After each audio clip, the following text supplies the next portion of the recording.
This video is for Chapter 3, Section 3 out of your Holt textbooks. We're going to be solving inequalities by using multiplication and division. And I thought of an example that you can apply for this concept. It is shopping at the Westfield Shopping Mall. Here's the picture that I told you guys about in class. You can solve an inequality to determine how much you can buy with a certain amount of money. And we're going to look at our last slide, which will use an example of you purchasing some items in the mall with a certain amount of money. For this section, we have a major rule that we need to remember, and I'm going to go over it briefly now and show you a little bit of proof of why it works. And when you come to class, I'll discuss a little bit more about the rule. So here we need to think of two numbers on this number line. I'm going to choose number 1 and number 3. And we're going to give an inequality for the situation. So we know that 1 is less than 3. Kind of makes a heart shape, huh? Now, as you can see, we have this number line, and the more less is to the left. And as you can see, 1 is here, 3 is here, and 1 is less than 3. I'm going to go ahead and multiply both sides by -1. Okay? So multiply both numbers by -1.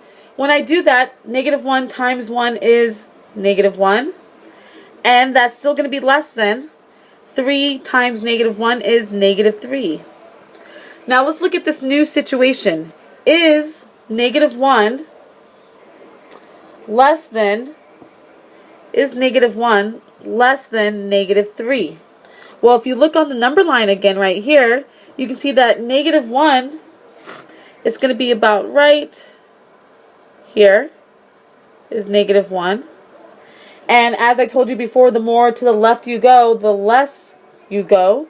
And since -1 is before -3, this situation is not true. So I'm going to go ahead and draw a line down the middle of that because that's not a true statement. But to make it true, all I need to do is flip the inequality symbol. So I'm going to flip that to be a greater than -3. And let's see if that case is true. We have -1 right here, which is greater than -3, right? 1 is farther to the right side. Notice that when you multiply or divide both sides of an inequality by a negative number, you must reverse the inequality symbol. So that's the big rule.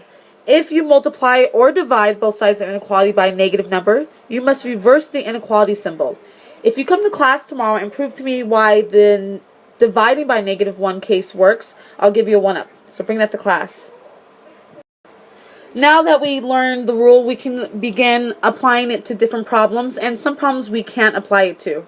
Remember, the rule only works when we multiply or divide by a negative number. So here we're going to solve this inequality, and I'm going to have to apply the rule. I'm going to go ahead and multiply both sides by -3. Multiply this side by -3. -3 times -8 is positive 24. And since I multiplied by a negative number, oh, by the way, those cancel out to be 1. But since I multiplied both sides by a negative number, I have to flip my inequality symbol now. And I don't change the equal to bar, I just flip it.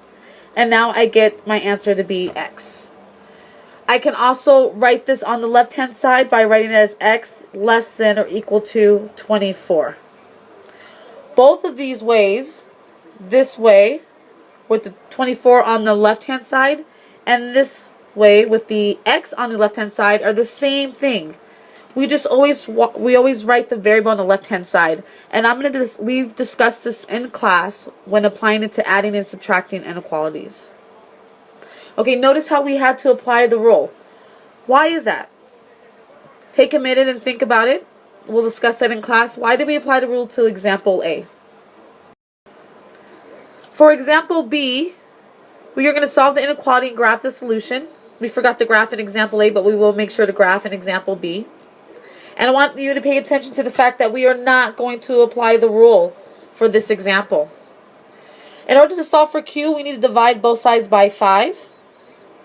Now we get -50 divided by 5 is -10, which is going to be greater than or equal to the 5's reduced to 1, and we get Q. Remember, we always write our variable on the left-hand side. So I'm going to put the Q on the left-hand side. Make sure the arrow is pointing the correct way. That's towards the Q. And we get negative 10. Remember, both ways are the correct answer. However, writing the variable on the left-hand side helps the graph. And now let's graph our solution. We'll draw our number line. We can have 0 off to the side, and then negative 10 can be somewhere over on the left side of the number line. We are going to have a closed circle since we have a bar underneath our inequality symbol. So there's your closed circle. And we're going to be shading to the left. We want all of the numbers for Q to be less than 10. And all the values for less than 10 are going to be going to the left side, or it's more or less. You can color it in the graph in your arrow like this, or you can draw an arrow up. Both answers are correct. So why did we not apply the rule for this example? Well, we applied the rule for example A. Think about the question, write down the solution, and bring that to class tomorrow for further discussion. You need to be careful, and I'm going to give you a warning. Please make sure you write this down in your notes and put stars around it, circle it, bold it, highlight it, do what you need to do to you remember. That do not change the direction of the inequality symbol just because you see a negative sign. As you notice, example A and example B are very similar. There are negative signs involved in both examples. However, only one of those examples would we apply that special rule. So for example, you do not change the symbol when solving 4x is less than negative 24.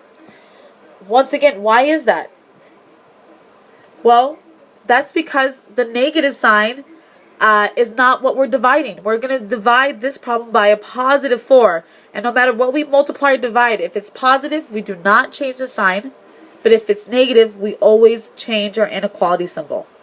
We'll discuss this further in class. But if you're having difficulty, go ahead and replay the video. Now we're going to go and apply that knowledge on the next slide. Okay, now let's go ahead and apply the concepts that we learned in this video. We are going to use it for our real world example here. Let's say you go to the West Covina Mall and you put your name into a drawing and you won a gift card to Foot Locker for $500. How many shoes could you buy? And I went online and looked at Foot Locker's website and calculated that their average shoe cost is about $140 per shoe. So I have some nice lady shoes over here on the side and some gentleman shoes here.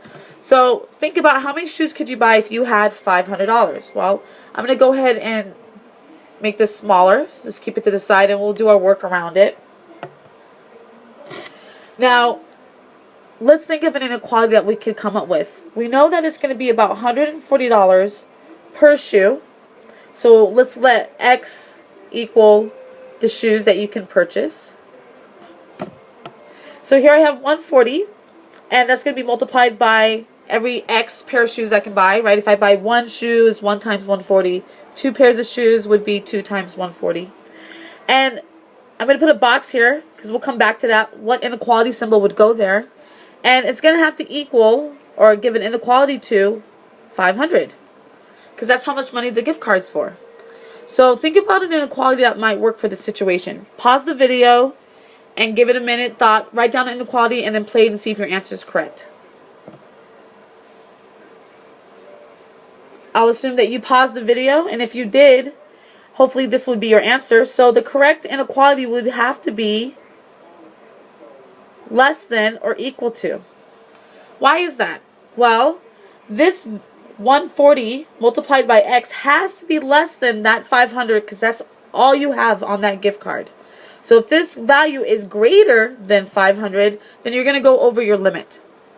And now you'll have to think of how many shoes you can buy for $140 a pair with $500 as your gift card. Go ahead and solve this inequality. Bring it to class tomorrow for a 1-up. And think about, once you find out how many shoes you can buy, then how many socks can you buy if they're $5 a pack? Bring your work to class tomorrow and we'll discuss it together and see how many shoes and how many socks you can purchase at Foot Locker for $500.